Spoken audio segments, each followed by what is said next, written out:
What's up, everybody? It's your favorite show, Get a Bucket.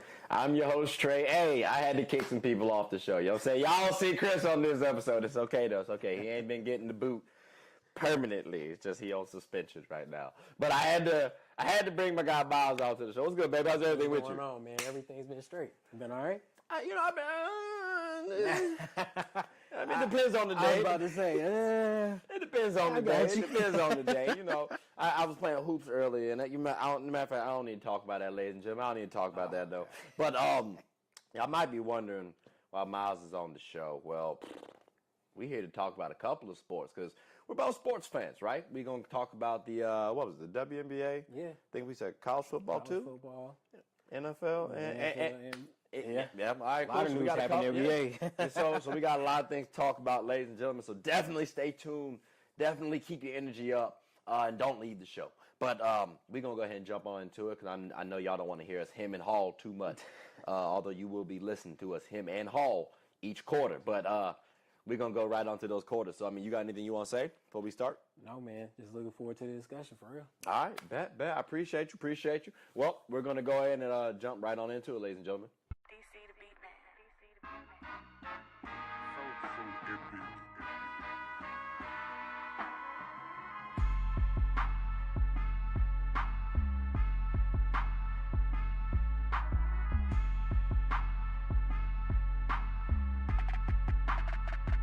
All right, we are, well, here. It's the first one. So look, WNBA, right? Y'all see the jersey. I got on a WNBA jersey per usual, right? Per usual. Shout out to the Aces, Asia Wilson specifically.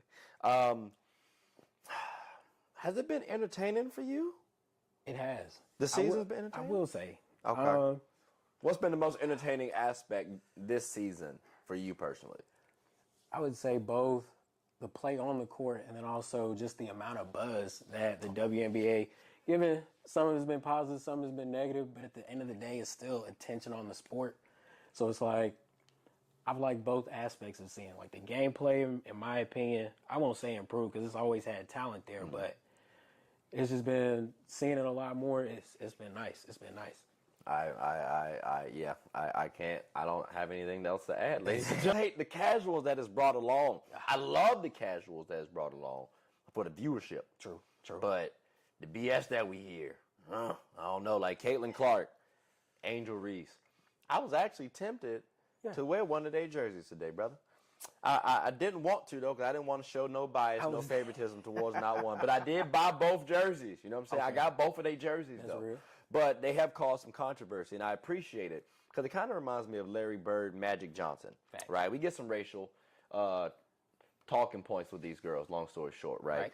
It's almost to the point where I even think, you know what, depending on your view of Caitlin Clark, you either a casual fan or a racist. Like, that's just how I personally view it now. No, seriously, man, like... So I got to get on soapbox real quick, ladies and gentlemen. I'm sorry, but I made a post about Sabrina Ionescu. I thought it was a wonderful video, right? Like, it was a good one. She made a bucket off her knee in an actual basketball game. Tip of the cap. Notice I said Sabrina Ionescu, and why in the world are we going to bring up Angel Reese not making a bucket? For starters, she averaged about 12, 13 points right there, so clearly she can make a bucket. Like, we lying out here, but like, stuff like that, completely unnecessary. If you want to talk about how maybe she made 3 out of 16 threes for the season, okay, cool, I hear that, but no, it makes sense. She's not a three-point shooter either, at all. And we don't say anything about Caitlin Clark's blunders at all, but we hype her up greatly. Thanks.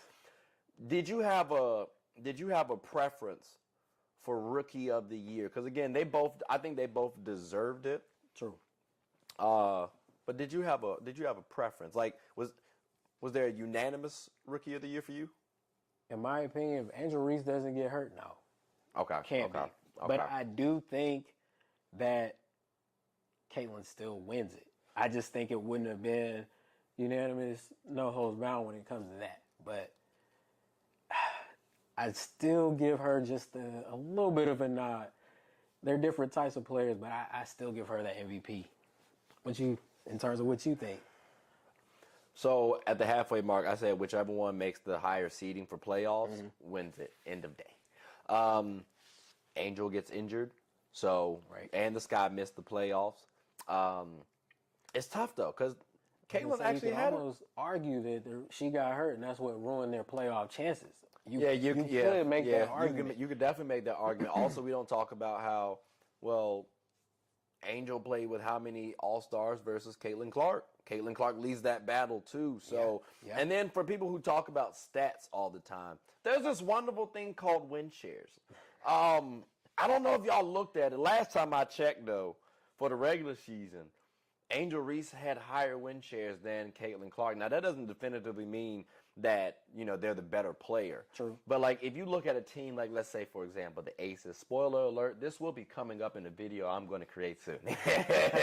But, like, if you look at those win shares, where, like, A'ja Wilson, she was at, like, 10.9 or something like that. And then after that, you saw the flow.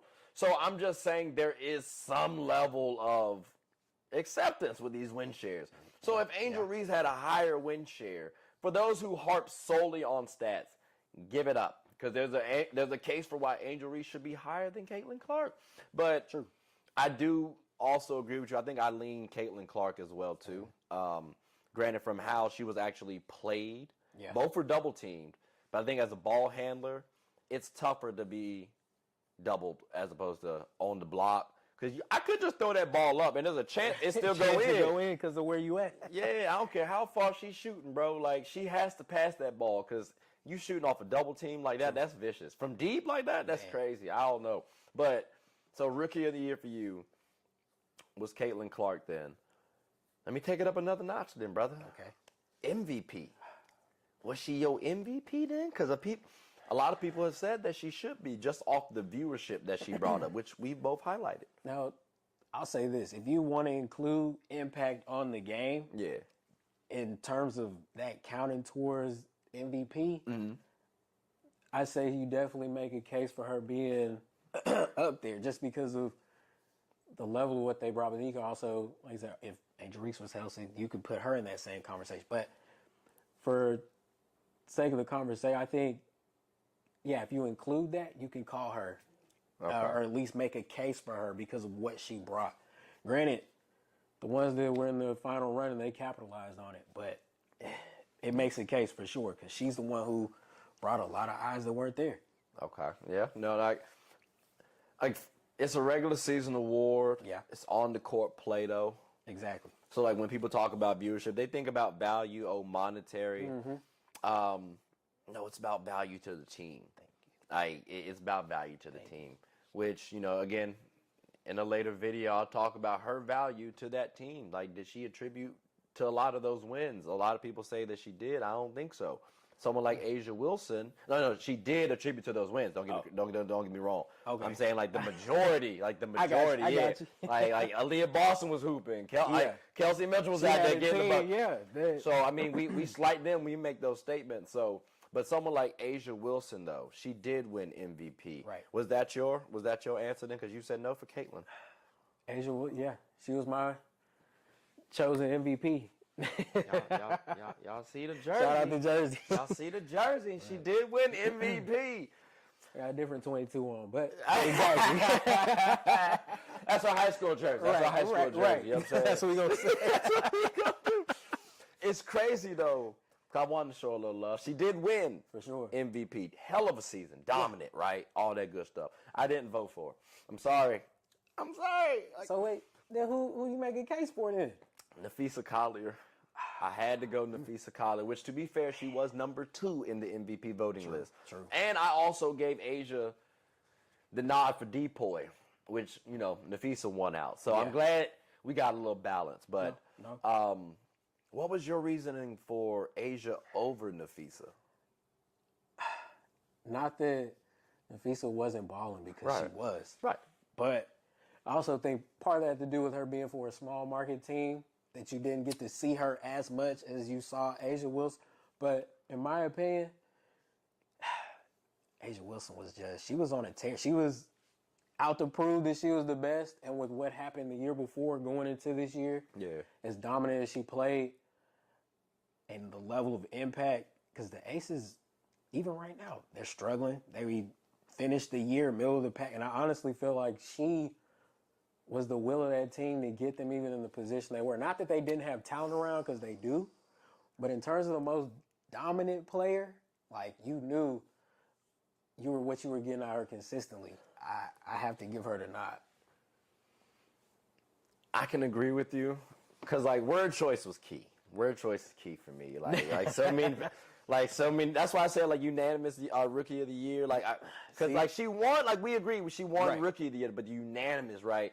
So, like, the willed the team. When I think saying, like, willed the team, I think it's like a slight towards her teammates. But I can't say that as well too, because again, she was really dominant. Like the numbers she threw up, bro. Like, you could say, she willed her team. So I'm not mad at that statement at all. At all. Would you call her then the best player in the WNBA? And that's because I'll admit, I'm more of a position guy. Like, you're the dominant in your position, because you can't, all game doesn't translate. Just like Caitlin Clark doesn't play like A'ja Wilson. But I'll say, I do feel like she is the best. I do feel like she's the best. Granted, there's like a 2A, 2B that's literally right behind her. But I do feel like she might just consistently might have that nod, because I've seen slights in others' games, but their slights not still getting a double-double. Theirs is getting a 17 and 8 or 16. And A'ja's was like, nah, you can almost guarantee a double-double or something is coming. And so I still give her that nod. But it's like it's that 2A, 2B literally right there. See, it rotates for me, because I think your 2A, 2B that you're speaking of, for me, is Breanna Stewart and Nafisa Collier. Facts. So it rotates, because last year I thought Stewie was like the best player in the game. But Stewie's the more skilled player. She's like also 6'4". She plays like a guard. Man. A'ja has the best athleticism and strength combination of the two. Yeah. And I think Nafisa Collier's floor is just lower. I mean, like higher than their floor, I guess. I can see that. Because she's more versatile, I think, in ways as opposed to them. Like, she can play on the perimeter and on the block. Even though A'ja Wilson and Alta Stewie had a bad shooting season this year, A'ja shot like 37% from the three. Like, she actually outshoots Nafisa Collier. Yeah. But on the defensive end and on the offensive end, when I think about it in totality, I lean Nafisa. So for me, it's like a three-headed monster for that one spot. And we also don't think about the fact that Nafisa Collier came back from giving birth, ladies and gentlemen, not too long ago. No. Like, you know what I'm saying? Like, that. You just don't do that. No, you're right. Like, you just don't come wild. back and dominate the way you have. Like, they had the best record in the league for a reason. Or I think they were second. They were second. Yeah, because Liberty had one. Yeah, Liberty had more. Yeah, but like that's and that speaks to it too. Because going back to the MVP thing, I said Nafisa, right, and I wanted to kind of build up the best player. True. I don't think MVP means the best player, even though in this situation it involves the best players. Right. But I don't think it means the best player. It means who was more valuable to their team. And we spoke about how A'ja was extremely valuable to her team. Like, if we go at any stat, right, like she outscored Nafisa. She out-rebounded Nafisa. Now, Nafisa got her in, steals and assists, but I think A'ja got her in blocks as well, too. Field goal percentage, I think it goes to A'ja. 3-point percentage, like all these stats point to even the win shares, right? A'ja Wilson played with 3 other All-Stars who also are on the Team USA. And that's overlooked. And mind you, Nafisa Collier is playing with Kayla McBride. A wonderful squad, too. But this is a 2-time defending back-to-back title championship squad that we're talking about in the Aces. Sure. And the Lynx, I didn't have them pegged to win a Commissioner Cup, let alone be a 2 seed going into the playoffs. So when I think value, and I was kind of wondering about this Lynx squad because Nafisa got hurt. And I didn't think she was going to make the actual Olympics. She came back, and she has been balling ever since. And then the last 2 times they played A'ja, yeah, she dog walked her a little bit. That might be a little tough, but like, I mean, A'ja got her numbers, but it won't her same numbers, bro. Like Nafisa got like, and I'd have to read off the numbers, but like it was on like 71% shooting, like 20+ points. Like she was getting a bucket, and again, A'ja didn't do her normal dominance. She got her in the first 2 games. I think she got the best of her, but the last 2 games went to Nafisa for me. So when I think about all that in totality, I hear the stats, I hear the dominant year, and it's no slight to her. I just think her teammates do kind of aid her in that regard, and I think sometimes we might overlook that. But her dominance did allow me to say I'm not going to lose no sleep over this. Nafisa didn't get robbed. She was that dominant. True. But brother, I was gonna talk a little bit more, but we got more quarters to talk about though. That's what I'm hearing. Yeah, I'm sorry. The buzzer went off too, so that's what we're gonna do. We're gonna take a quick little hiatus, come back, pay some bills, and when we come back, we got some other things. So hope y'all enjoying this, and we'll be back after a moment from our sponsors. Hair Talk.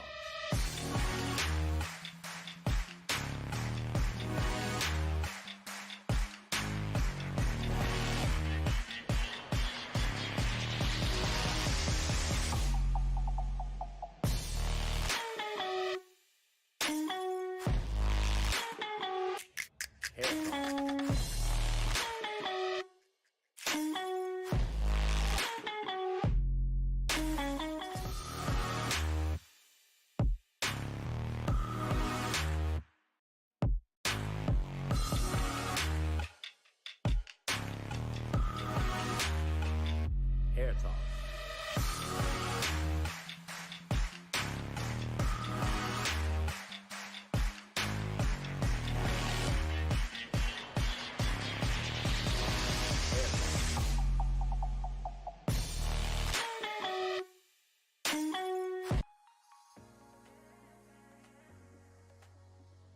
The I'm Perfectly Made Foundation believes that routine screenings can save lives and that access to these services should not be a barrier.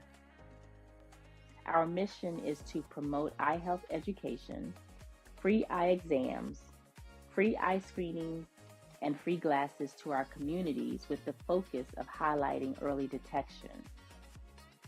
The I'm Perfectly Made Foundation also gives individuals with low vision and blindness the opportunities to be a part of certain community events regardless of visual impairments. I always be forgetting my dad gonna do basketball. I'm sorry, ladies and gentlemen. Y'all know I gotta have her on deck right here. But as y'all can see, we back on the screen. College football, man. This past weekend was crazy. Yeah.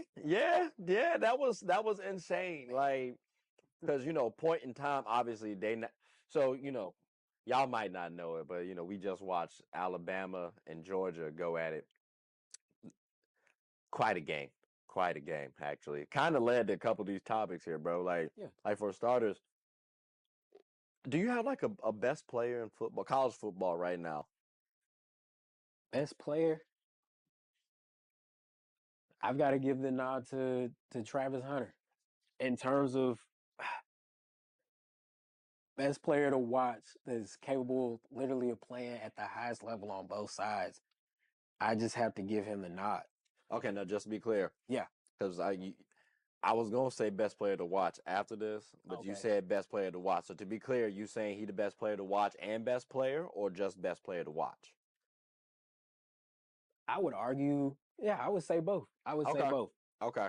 Only reason why I'm asking, because I did look, and mind you, I'm not saying the ESPN got the best list, because they the same people that had Kobe 40 at one point in time. It's wild. But they did say though that the number one player, James Pierce Jr., he's a defensive end out of Tennessee, Jr. He get any love for you or nah? Again, defensive ends, I feel like the value kind of gets a little hype because, battle one in the trenches. I'll admit, as a Bama fan, I'm a little biased. Okay. But Okay.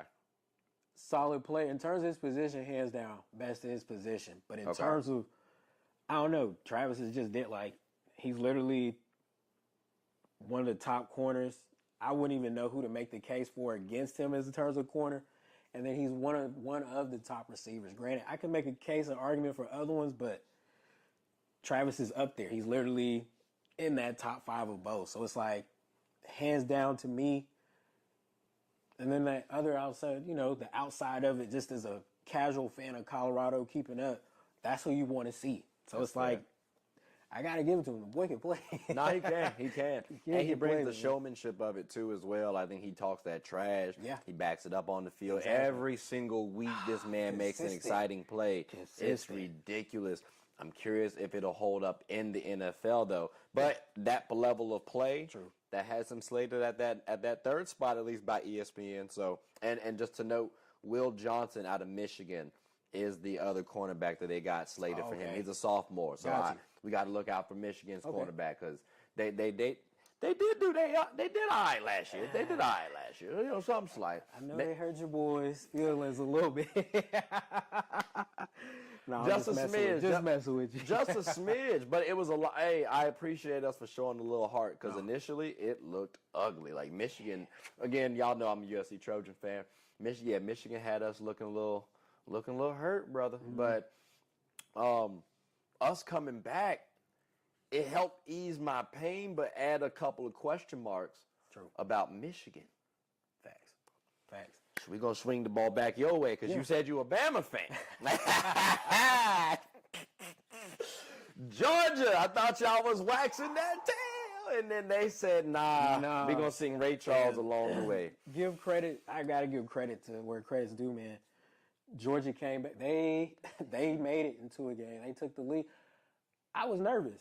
And then Ryan Williams happened. But no, admittedly, I was nervous. Georgia's one of those teams, regardless of when we win or how we win, we're able to find a way. But God knows it's going to put some hair on your chest and some gray hairs up here for real. It's crazy, man. But it definitely was an entertaining game. No, it definitely was. And I think this is the first year y'all don't have Saban. Yeah. So, like, y'all need to show some relevancy. Yeah. Because I was expecting a little dip off. Like, I didn't expect y'all to be the Final Four. Yeah. And would I be surprised? No. But again, it's your first year. Like, I'm a Duke fan. Y'all see my boys. And y'all know what the hell we did with John Shire year one. We was all right. We was all right. But, like, still, we ain't win nothing, though. We ain't go to the Final Four. So, like, I thought there would be a little dip off. But right now, it seems like they might be in there. And, I mean, I say that so that way you don't come off as biased. Do you have then a top four?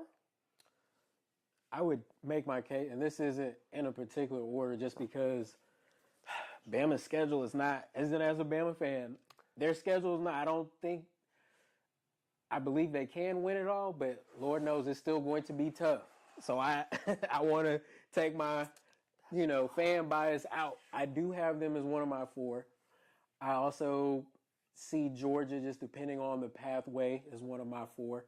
I also see Texas, just given the rest of their schedule, as one of my four that gets the nod, just because, in my opinion, the only team, they do play Oklahoma, which is always, it's a rivalry, so but Georgia's the only the tough game on their schedule that I think can possibly give them a loss. But I still think a loss to a top-ranked Georgia keeps them in the four. And then I see Ohio State as that other team that kind of gets this isn't who I think is going to win it all. It's more so who I think gets that first round bye. Okay. And I think those are the four teams. Top four. Ohio State, they can afford a loss to Oregon and still win the Big Ten title. And I think they're the fourth team. Even if, there's a Big 12 team or someone that goes undefeated, I still think they put them as that team based on, like I said, Texas maybe losing to Georgia. And then, the SEC title, Alabama taking a loss. I see those as one of the four teams. Okay. It's interesting. So, Texas, Alabama, Georgia. Yeah, them boys they got the nods from, like, the last group that I had on, right? Mm-hmm. That fourth spot is seeming tricky. Yeah. It seems tricky. I've heard Miami. You can see Miami as the fourth spot? That's the only reason why I don't. Unless they go undefeated.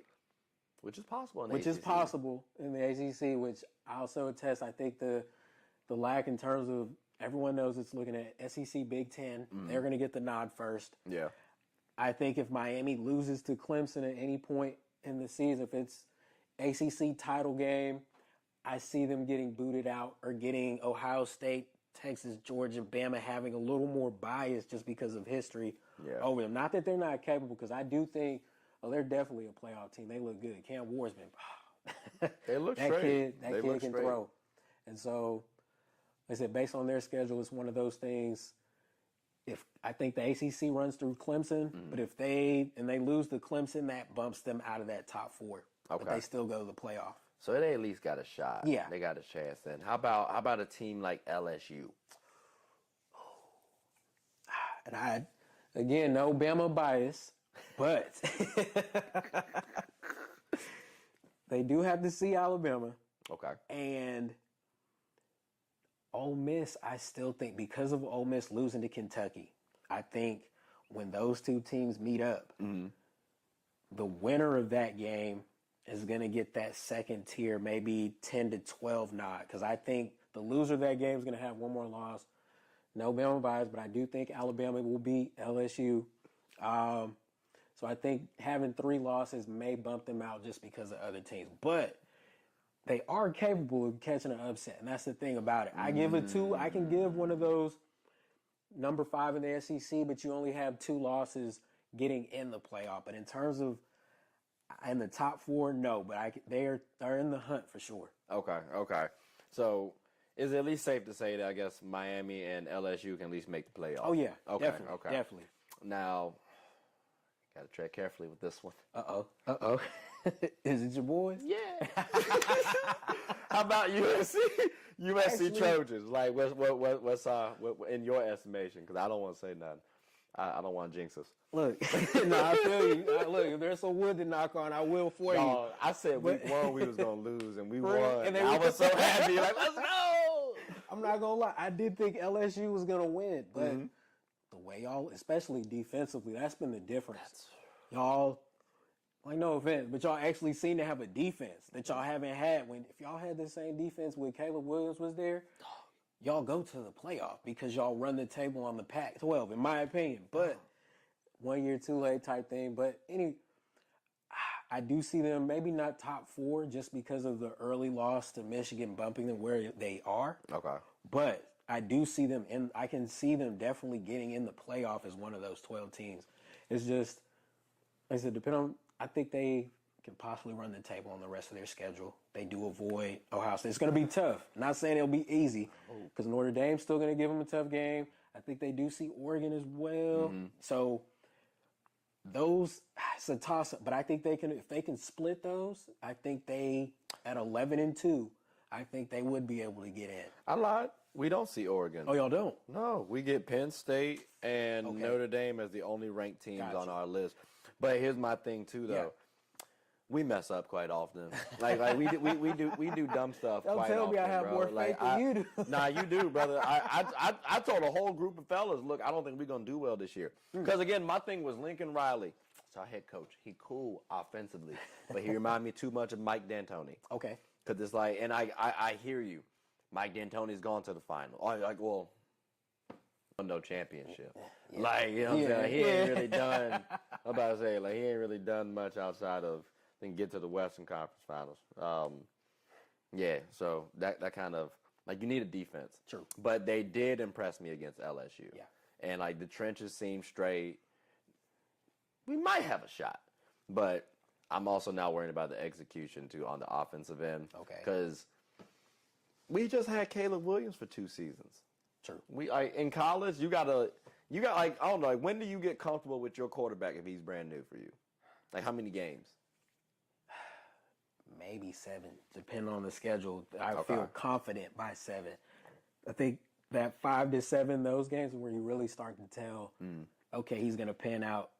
Okay, maybe he's not the guy. Okay. Yeah, I would say in between those. Because the first 4 games, you get the benefit of the doubt just because depending on who you play. Yeah. You're just getting into your conference schedule by that point. Maybe just 1 game, maybe 2, depending on your non-conference. So I really think, 5 to 7 kind of tells. And then by week 7, you kind of know, okay, he's going to be the one, or, we need to find another one. That's fair. See, I'll give him maybe like halfway through the season because you got to prove it to me. But then there are special cases. Like sometimes, I remember like when we had Matt Barkley. Yeah. I think it was, we played Ohio State. And we won, and it was like a nail biter too. And Ohio State was talked about pretty high. Yeah. And that was like his freshman year. He's a true freshman and all this stuff. And we win. I'm like, oh, we're good. Like I felt comfortable, and I knew we were gonna have him for a while. Yeah. But like, yeah, I can't say I'm comfortable though. But so we talked about then the top 4 teams. Do you expect Colorado to make it to the playoffs? Because I gave you some opportunity to mention Colorado. I didn't hear nothing about top 4. So again, we know not top 4. Maybe not playoffs. top 4. I could see the way they looked against Central Florida this past weekend. If they can continue like that, yeah, I can see it possibly. That's like if they do run the table on their schedule type of thing. But right now, the Big 12 is ran by the state of Utah, in my opinion. BYU and Utah kind of, in my opinion, have the more complete teams. And I think another loss or 2 losses to both of those teams, they still have a great bowl game, 9-3. They haven't been in a bowl game in years. I forgot how many. It's been a while, though. 9-3, still a solid campaign for the first year in the Big 12. I think they're a threat because of the position they're in right now, but I just think BYU and Utah might be a little bit further ahead than they are. Okay. So is this to the point where if Colorado has beat them, you might think there's some script writing? Oh. Not so, because that's the thing. It's not so much Colorado and Shador and Travis. That combination alone. On top of that's why I'm saying if they're 11, even a 10-2 team, because people want to see them. That. I was about to say the narrative. I think they still figure out a way to get that at large. Maybe not. Okay. But they get the 11 so that the group of 5 school can get the at large bid. I could definitely see them coming in like that. But so they might be able to sneak in. I think they sneak in. But they have a possibility. But I think, I don't know, BYU and Utah might get that because they beat them in that head-to-head. Okay.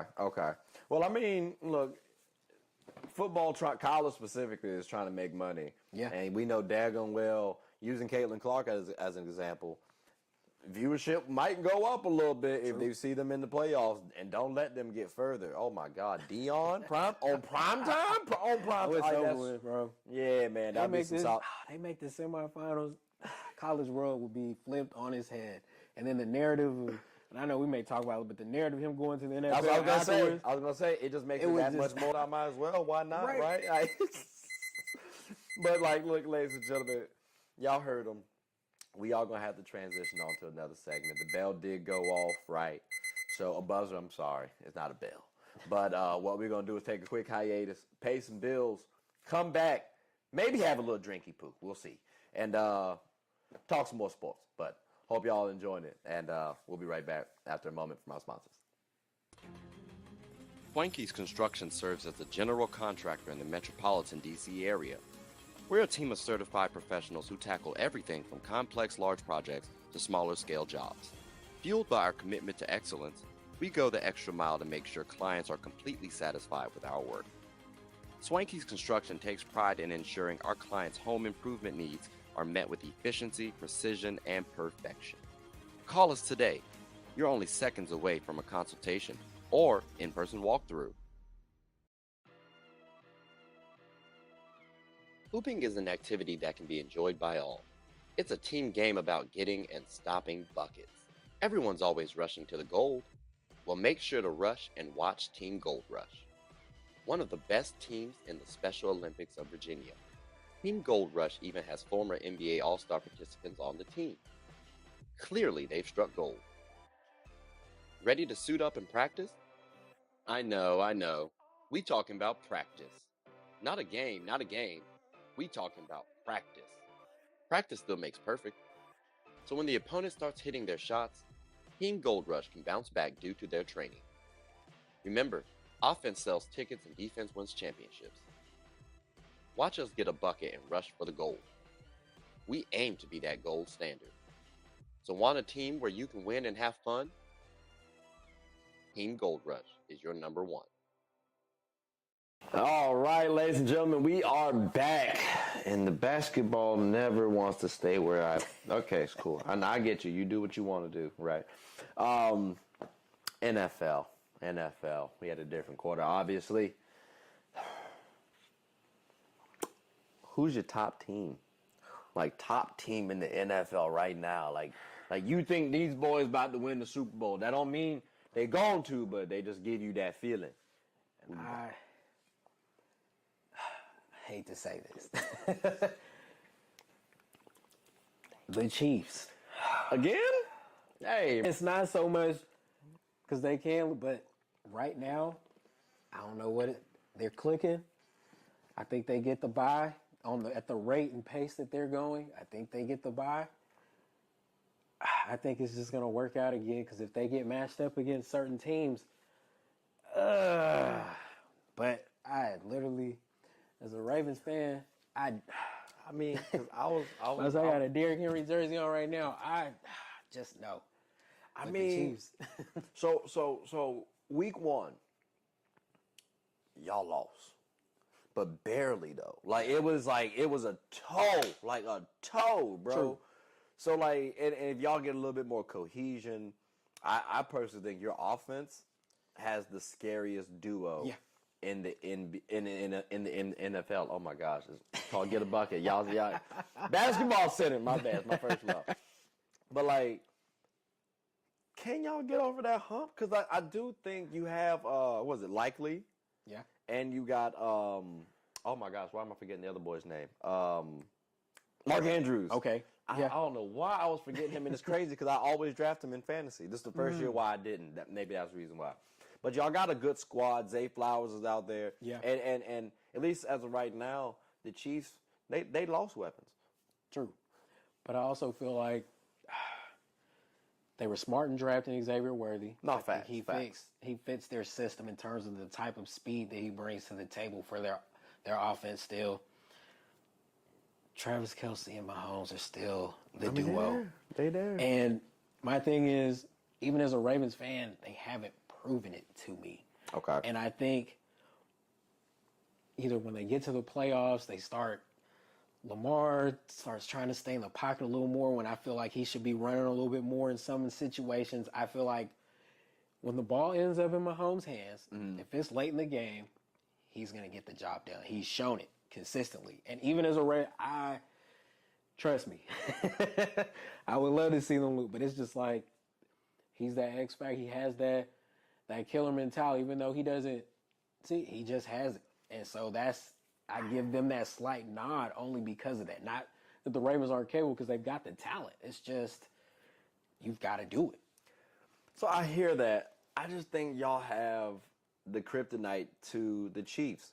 Lamar does want to stay in the pocket now. Okay. He does have Derrick Henry to hand the ball off too.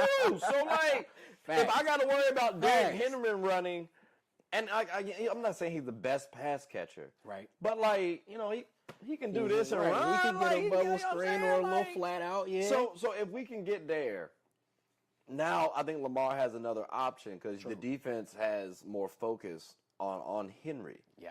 No. And you still got those targets to worry about in Likely, in Andrews, in Zay Flowers. True. So if I got the defense spread out and I got someone worried about Henry too, it's just one person I got to deal with, and this man is elusive as hell. Man, so it's kind of tough to tackle him. It is. So I do, and I appreciate him wanting to be in the pocket. Yeah. Because from a longevity standpoint, he has to. Facts. So at least he's getting comfortable. I think y'all have the pieces around to get over that KC hump. But let me ask you this, because I don't know if Kansas City the only team that should be worried about. What about a team like the Jets?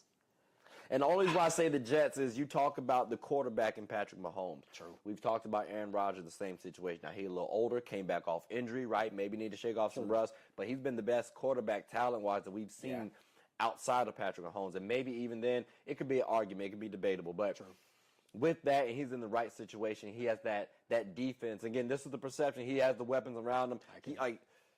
And they're one of my dark horse teams in terms of that regard. Granted, I think their run game hasn't shown me enough to consistently for them to be like, okay, when they see the Chiefs have to respect that on top of the dynamic because they've got receivers.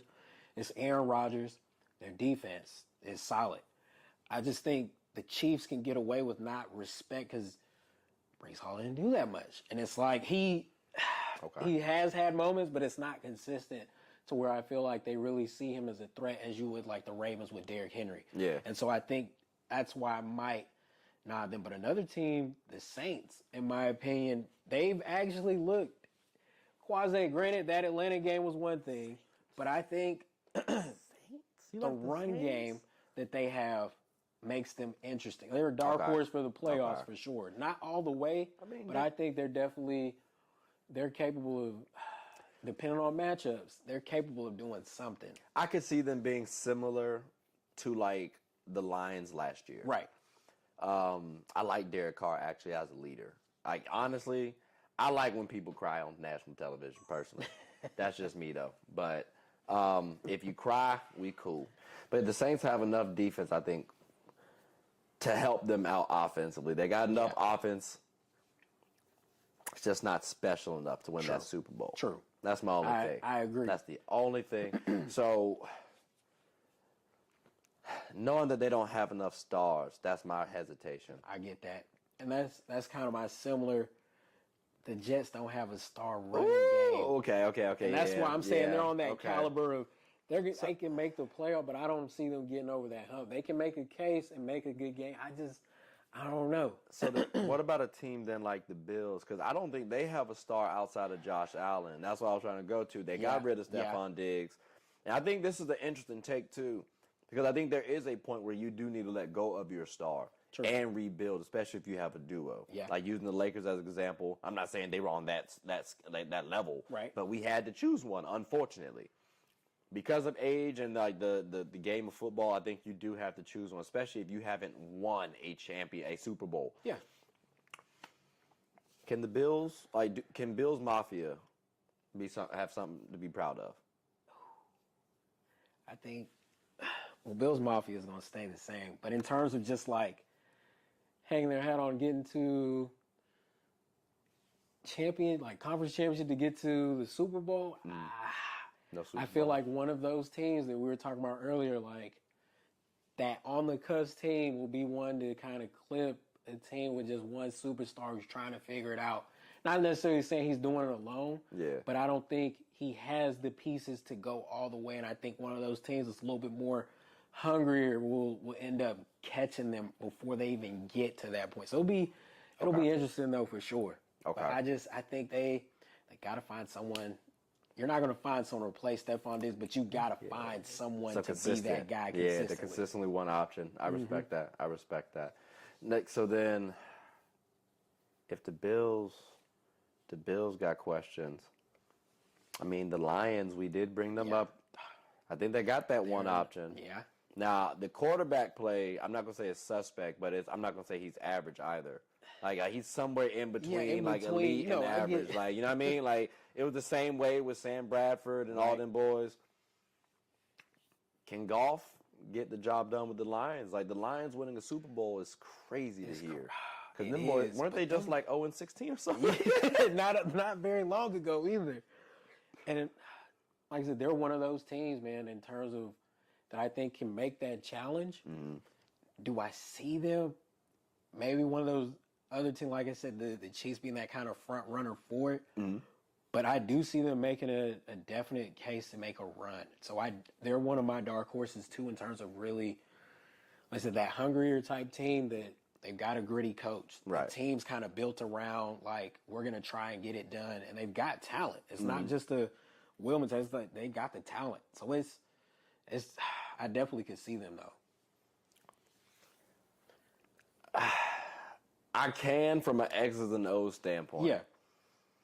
Problem is, after last season, I do think there might be a little bit of script writing involved. Like, shout out to Taylor Swift. You know what I'm saying? Like, I ain't got that sense in them, so I don't know, bro. Like, I got to see them. She gonna perform at halftime with Kendrick at the Super Bowl. I got to see what happens with the Lions, man. But from a team standpoint, they hit those check boxes. Like the coach, I love the coach. Like again, anybody who cries on national television, I rock with. So I do like the Lions. It's just something about them where I'm like, I might not. I'll put money on them on FanDuel just in case. Just in case it hits, right? Just in case. No disrespect. But ladies and gentlemen, what we're gonna do doesn't go off. We're going to try to stay on script this one. What we're going to do is take a quick hiatus. Come right back, though, but we do got to pay some bills. So we'll be right back, which we also got to figure out why we got to pay so many damn bills. Every episode is bills. It's crazy. Bills, bills, bills. But we'll be right back after a moment from our sponsors.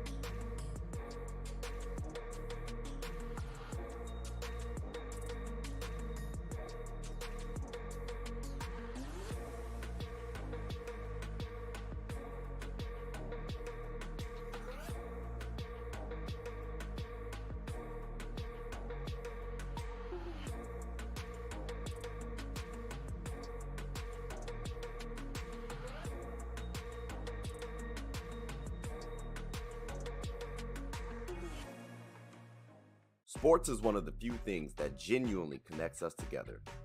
Whether with coworkers, friends, family, we all love the entertainment.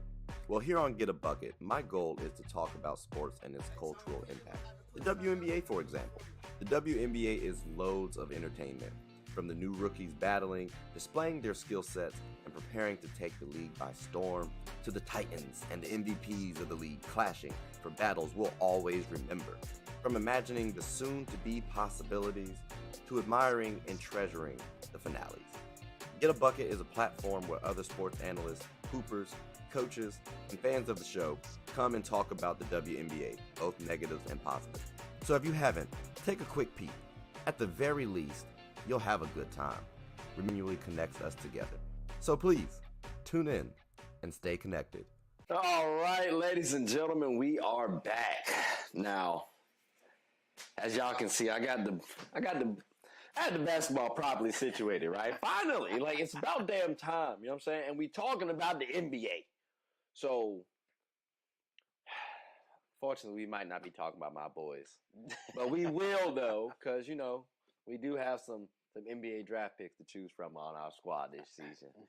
But there's a lot of storylines to follow in the NBA this season coming up.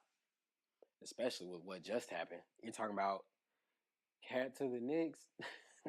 I mean, so let me ask you this: is that that your top storyline to follow for you personally? You personally, Me personally, yeah, you personally. no. Okay. I'll say this: me personally, because I'm a Spurs fan. That's my NBA team. I'm curious to see CP3 and Wemby work together. Granted, I wish CP3 was a few years younger, but I think with him on that squad, it gives them a shot to be one of the play-in teams. Not a deep run playoff, but I think they're one of those on the cusp in terms of playing with him on that team. Granted, like I said, I wish he was younger, but that'll be the one I follow. But in terms of like contender-wise, Yeah, man, there's so many options, bro. You could go easily 5 deep on the West, 6, 7 deep on the East. What's your thoughts on that? 5 deep is a little interesting. I like Miami. I want to see a little something different out of Jimmy, only because I think Bam has reached a level. Yeah. I don't know if Jimmy's dipped. Now, he seems a little bit more focused, especially after what Pat Riley was saying. True. But, you know, a team like the Heat, Celtics are still there, right? Exactly. They're defending champions. But the bench, though, okay, let's see what happens this go round too. Because to be fair, they did. They had some luck last year. Yeah. They had some luck, but they did what they were supposed to. Exactly. Philly looks good. Nick's supposed to look good on paper. So there's some teams, Bucks. And that's why I'm saying, depending on matchup, that's what I see in terms of those teams. You got 6 or 7 teams that possibly, based on who they get, you can't forget about the Cavs are going to be one of those on the bubble teams. So you'll see them in the first round against somebody. The Magic look good. It's interesting just because I feel like the matchups kind of, you got teams based on if they finish well and they get that 2 seed or maybe 3 seed and play that weaker matchup that favors them, they might can make a run. That's why it's like everyone kind of has a case in the East almost. And that, well, I wouldn't say everyone, but that it's like 6 or 7 teams that you, depending on who they see, I definitely can see them possibly being a team to go. Okay. In terms of storylines, What's that? I wanted to focus on every Olympic player this season. Okay. Only because I feel like every time players on the Olympic team go back to their team, they usually blossom. Something beautiful happens for them, right? And I'm looking at the squad. Celtics had a lot of players on their team. Yeah. And I think Jason Tatum has a chip on his shoulder.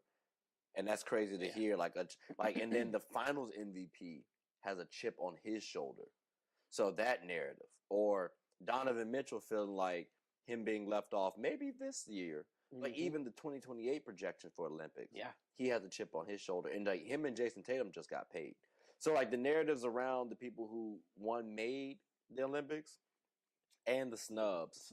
I would love to see. I'm going to be following those specific players because going forward too, I mean, these are like they're making the cases for the 2028 Olympics.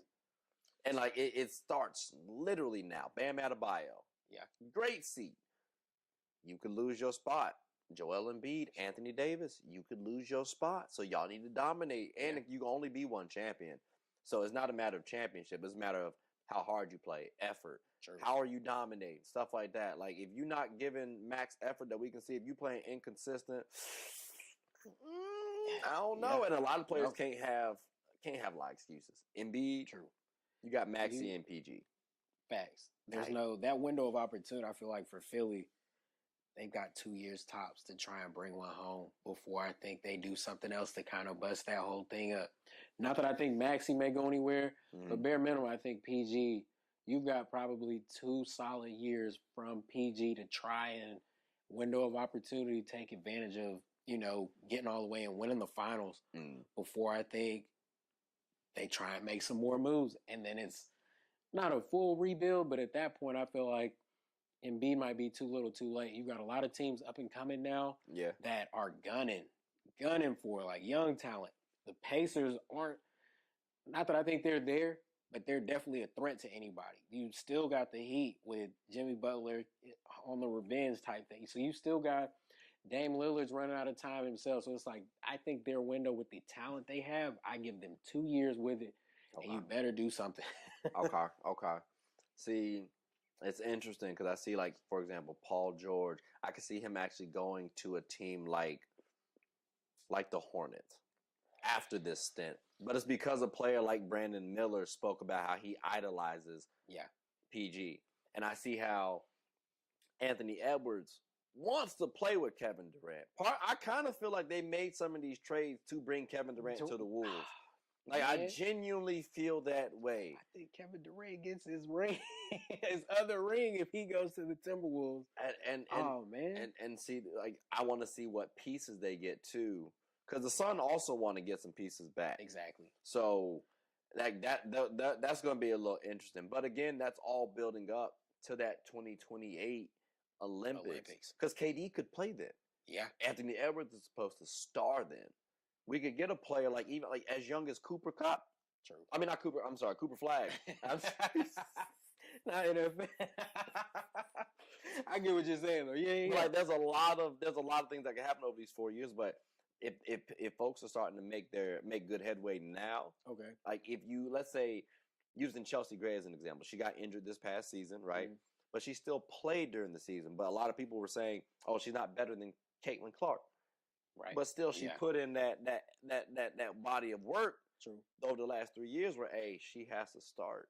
She has to play for us. Yeah. So it starts now with these players. And that's why that's my kind of focus. Because, that's definitely going to be interesting to see it from that perspective. Yeah. And I do think, too, the NBA wants to kind of shine light on those sort of players, right? Because it's also a business. It's entertainment. These boys more money.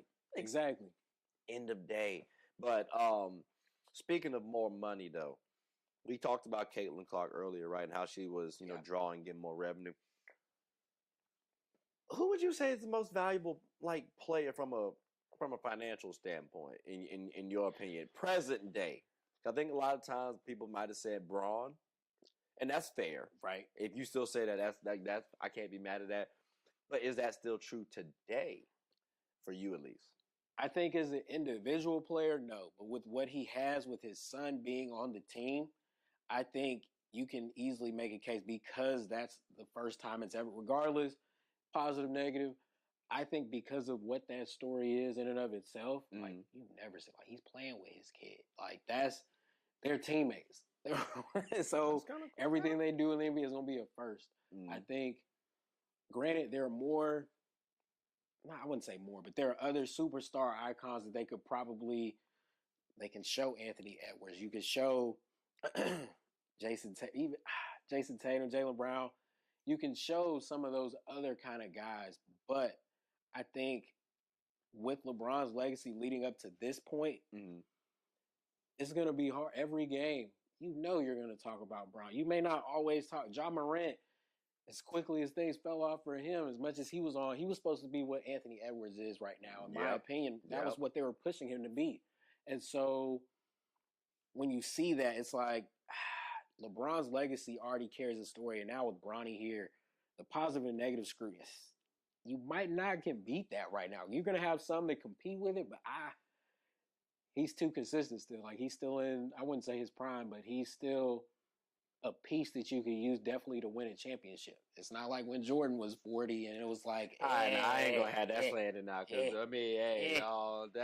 it's different days. It was different days, and then he ain't played with no AD. See, now he got me going down for sure. But I'm saying in the sense of what he's doing right now, is immaculate. Because like we can come up with like a bevy of reasons as to why Jordan didn't do so. Okay, well, he was supposed to be playing with Elton Brand and stuff like that. It didn't happen. We got Kwame Brown. Cool. Point of the matter is, we weren't able to go to the playoffs. Like I remember, what was it, Vince Carter AI kicking you out of that 8th spot. So like and mind you, we at least went to the Western Conference Finals. Now we have not been able to beat that Nugget squad, but like Bron has been hooping. And I hear people saying it's the empty calorie stats. Oh well, he not giving us a solid production as he used to. I mean, Buddy kind of 40. Right. Like I'm not really. I don't want him to be. To be 27 and 40. I don't expect anything. But I feel like the way he's adapted in terms of his game and with what he is in terms of how he contributes. Granted, the Nuggets are a matchup nightmare for them in general. I just think they outposition them and they neutralize LeBron. Not that Aaron Gordon's better than him, because I don't think that. It's just that they neutralize him, and everyone else is literally just a little bit better than everybody else in their position, where it's just like they don't have an answer for that. And it's crazy because I hear so much D'Lo against us, like, oh, D'Lo's the problem. I don't think D'Angelo Russell is the problem when we have been losing to the Nuggets since before he got there too. Thank you. Like that, it's not solely him. It's a matchup nightmare for us. So, like. The Wolves did really well, but I think it's not D'Angelo Russell's fault. It's just a matchup nightmare across the board. The Nuggets are a really good team. Let me ask you this. Nuggets, Celtics, back-to-back defending champs. Not one of the teams, but 23 and then 22. Yeah. Oh, I'm sorry, 24 and then 23. Right. They match up in this upcoming finals. Who would you take? Because that's a realistic possibility at this point in time. It definitely is. And I give the Nuggets the nod, but I give it bare minimum. There's no way it doesn't go 7, but I give the Nuggets the nod just because I think their post-game matchup favors the Nuggets. And I think, not that Porzingis can't ball, but Jokic is a floor general as a center. Okay. And so that Jamal Murray, he can be neutralized in a way, but I think Denver's bench is a little bit deeper. And then their position players that they've got, I think, like I said, I think it goes 7 for sure. But I've also seen Tatum go flat. I've seen those guys. And the Nuggets, not that they go flat, you've seen them get outplayed. And that's, I think I give them the nod just in a 7-game series, but I think it goes the distance for sure. Okay. I'm going to be honest with you. Yeah. I like Jokic dominating the series. He's going to get his numbers. For sure. AG being able to match up with Tatum, that's going to be an interesting matchup. Man. JB kind of showed me, though. I think he'll shut down Jamal Murray. Like Anthony Edwards at 6'4". I want to see that matchup too. Like Jaylen Brown 6'6", and I think we get similar defensive capabilities. I'm not saying who's better. I'm just saying similar capabilities. No. And I saw Jamal Murray struggle. He had 2 good games and like a solid one as well. But like, unless MPJ snaps, granted Russell Westbrook is there, so that might add a little something. But I've seen Jamal Murray supposed to be like a shooter, and I'm talking about Team Canada, right? And it didn't look the same. I didn't get the same feel that I thought I was going to get. So because of that, I might have some question marks around the Nuggets against that Celtics squad. But even with Westbrook around, with that wanting to get, because I think this is his best shot with them. No, best shot. That's tough. I thought his best shot was with the Clippers before Harden. Okay, before Harden. I can argue that too. But if you get that small sample size Clippers, Russell, paired with this Nuggets, I think he can replace KCP. It's just now Jamal Murray has to shoot the way KCP did. Right. Because Russell has to be the defender. Mm-hmm. But then Jamal has to be off ball. And he was doing that pick and roll duo action with him and Jokic. Sure. So now, am I going to have Aaron Gordon or Russell Westbrook shooting the ball? As a team, I'm comfortable with either, because now they're away from the basket. Mm-hmm. And now, like, that's not their strength. Aaron Gordon improved. Russell Westbrook improved. True. A little bit. It's not their strength. So, I don't know. That's tough. But again, going back to Jokic, he is able to stretch the floor out, and Russell Westbrook can rebound the ball pretty well. Aaron Gordon, he can rebound the ball pretty well. But looking at the Celtics, though, so can Drew. So can Derek. That's true. So can JT. And that's the thing. They've got a squad, man. They do. And then the bench, I don't like. That's the only thing. If Russ can like kill the bench, then maybe I can see something. Yeah. But it'll be an interesting one. It'll be an interesting one. Like I ain't gonna lie.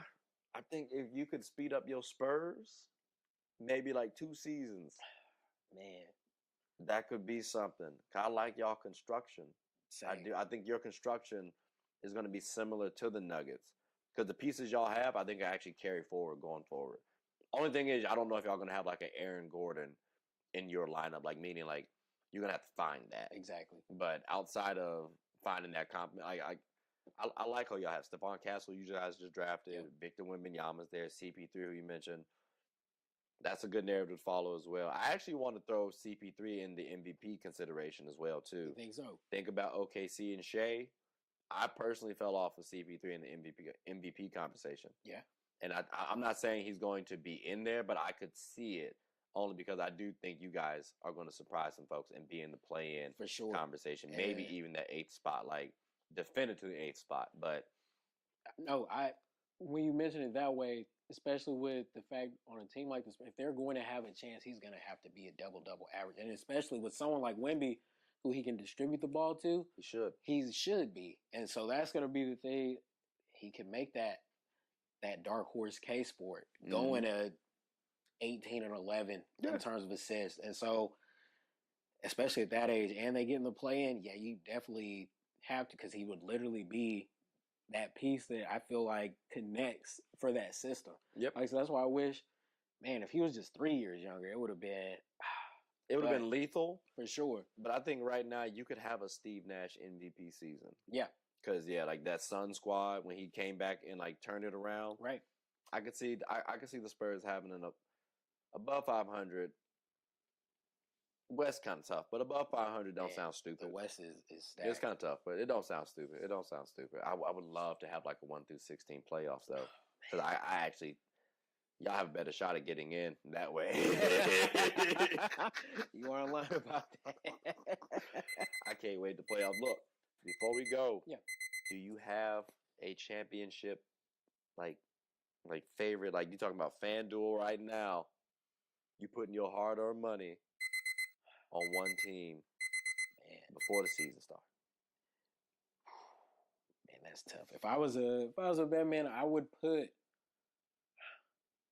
man, league so deep. It's so, but I do feel like the Nuggets get there, they would take it. like I said, I think those top teams in the East would push them to 7 games for sure. But I think, like I said, if they make it there, because there are other teams, like with Julius Randle, I'm curious how that's going to go with the Timberwolves for sure. If he stayed there, yeah. Yeah, if he stays, because they could make some more moves. I'm curious how that gels. It's a lot of other teams, like, not that I think OKC can beat them, but they're capable. They're a dynamic team. They're young, but they're a dynamic team. They know how to play well together. And so it's interesting because all the teams literally are like right there together. But I think if Denver were to make it, I think that's who, like I said, I was betting, I'd put my money on them. Okay. What about you? See, it's tough. Last year I said the Mavs were going to make the finals. And I said that like in June. So well before the season started. And there's something about the Mavs that make me it's a little interesting about the Mavs. Yeah. They just got Clay. They got the championship experience. You get a whole bunch of offense. Yeah, like I don't know. Like the Mavs for some reason kind of intrigued me. And then Philly.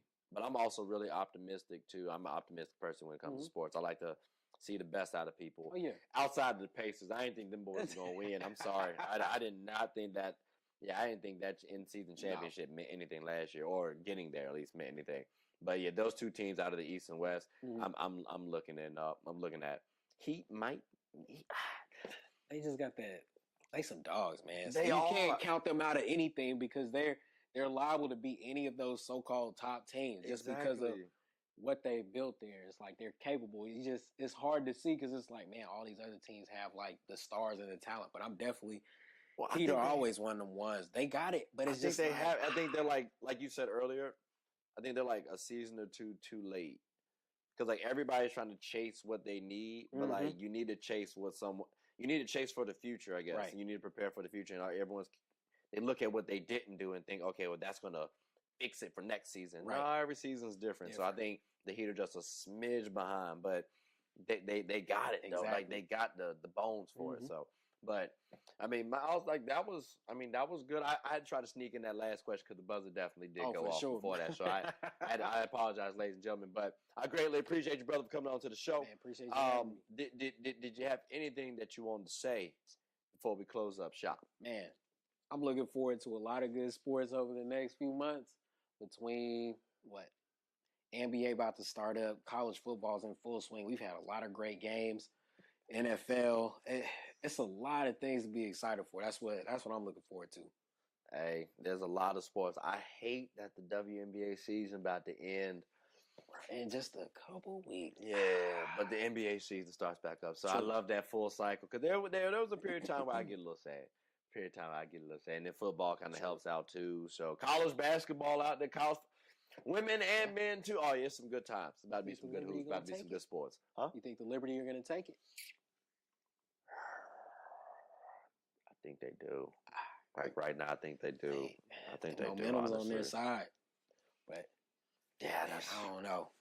Yeah, the Lynx still a dark horse to me. I like the Lynx. They still got to get through Connecticut. Well, I think they're going to get past Connecticut. Mm-hmm. I don't know if they have enough talent to beat the Liberty. I think the Liberty have that experience. Like they were there last year. The Lynx, I think, just need a little bit more seasoning as a team. Nafisa, I think, is there. Kayla, I think, is fine. Courtney is cool. But I'm looking at the big three for the Liberty, and it's like, all right, I don't know if y'all going to stop Sabrina, Brianna, and Jonquel. Jonquel been hitting. Man, that's the X factor for me. Like, but I mean, I'm not going to. I think Liberty win is. I want Liberty versus Lynx. If Liberty get to the, but Lynx can definitely win that one though, especially because Nafisa a bad girl. Yeah. She her. She can ball. She her. Yeah, he's trying to get me to keep on the daggone topic. Boy, I'm trying to end the show properly. My bad. My bad, ladies and gentlemen. See, we just care about sports too daggone much. But listen, I hope you all have enjoyed the show. Miles, I greatly appreciate you coming on to the show. This is the first time, ladies and gentlemen. So I think he did all right. I think he did pretty smooth. You know what I'm saying? We probably go ahead and give Chris's ass the boot. Said, found a new co-host. Oh, man.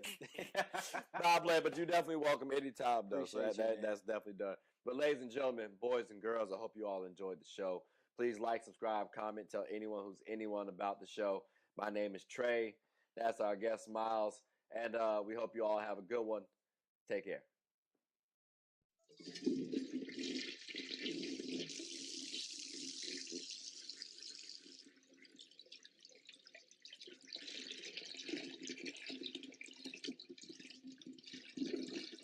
I did not know you guys were still here.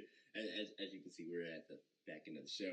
No pun intended, but look, hope you all enjoyed it. And before you go, please subscribe to the YouTube channel, follow the IG account, share the content to anybody who's anybody. And most importantly, leave your thoughts and comments below. But I got to go back and play Buddy in 2K, so let me unmute him real quick. Excuse me. Hey, boss, I'm back. Nah, you better catch this word. You know we get buckets around here, too.